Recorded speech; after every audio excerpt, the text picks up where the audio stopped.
Assalamualaikum warahmatullahi wabarakatuh. Perkenalkan, saya Nazari Fortuna dengan NIM 859671552 dari UPBJJ Bandung. Di sini saya akan mempraktekkan praktikum IPA DSD tentang pencernaan pada manusia.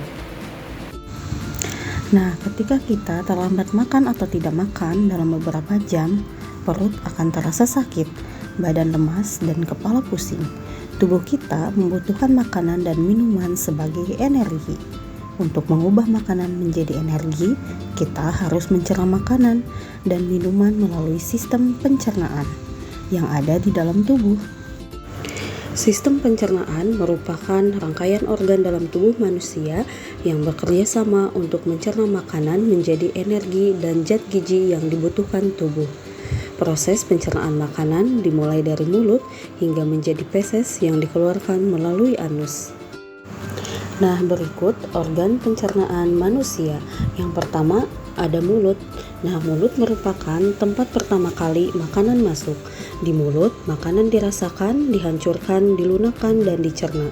Berikut proses pencernaan yang terjadi di mulut, yaitu gigi, menghancurkan makanan menjadi potongan-potongan kecil.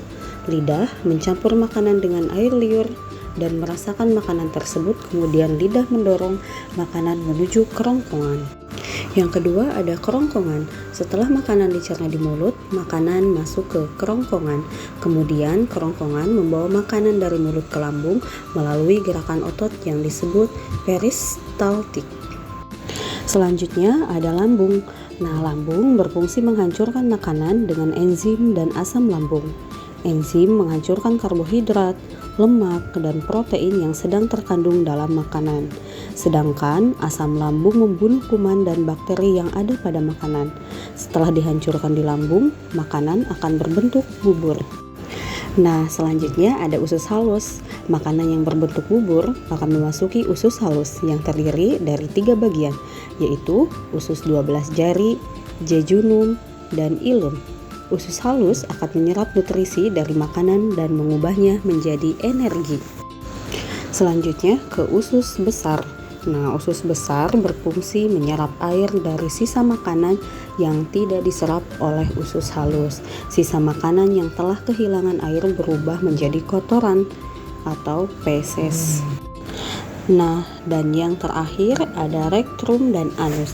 Sisa makanan yang sudah menjadi feses akan disimpan sementara di rektum dan dikeluarkan dari tubuh melalui anus. Nah, berikut 3 organ pendukung pencernaan. Yang pertama ada hati. Hati menghasilkan empedu yang berfungsi untuk mencerna lemak. Yang kedua ada kantung empedu, yaitu menyimpan empedu dari hati dan mengeluarkannya ke usus halus. Yang ketiga ada pankreas. Pankreas menghasilkan enzim untuk membantu pencernaan makanan. Nah, mengapa sih kita perlu makan dan minum? Nah, kita perlu makan dan minum karena tubuh memerlukan energi, nutrisi, dan cairan untuk melakukan berbagai aktivitas serta mendukung pertumbuhan tubuh. Kita juga harus memasukkan makanan dengan menu yang bergizi dan seimbang, yaitu buah, lauk pauk, sayuran, dan karbohidrat. Nah, berikut jenis-jenis nutrisi dalam makanan. Yang pertama ada protein. Protein bisa dihasilkan dari telur, ikan, daging, serta berbagai jenis kacang-kacangan yang berfungsi untuk pertumbuhan dan perbaikan tubuh.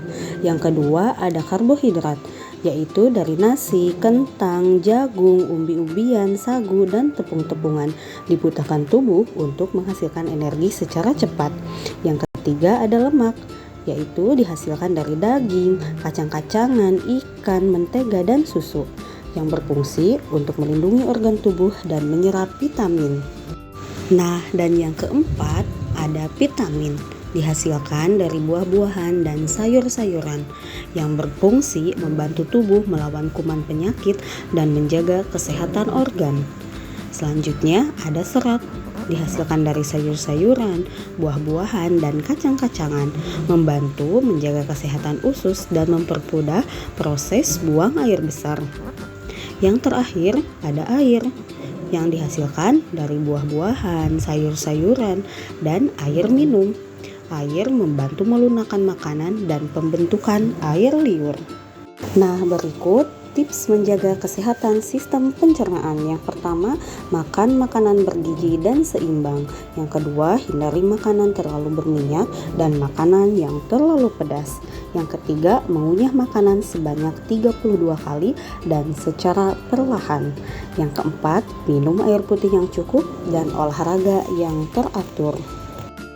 Nah, kesimpulan dari praktikum IPA tentang pencernaan manusia adalah sistem pencernaan sangat penting untuk mengolah makanan menjadi energi dan zat gizi bagi tubuh agar dapat melakukan berbagai aktivitas serta mendukung pertumbuhan tubuh. Dengan mengonsumsi makanan seimbang dan bergizi, kita dapat menjaga tubuh tetap sehat dan bertenaga. Nah, sekian video praktikum IPA tentang sistem pencernaan pada manusia. Kurang lebihnya mohon maaf. Assalamualaikum warahmatullahi wabarakatuh.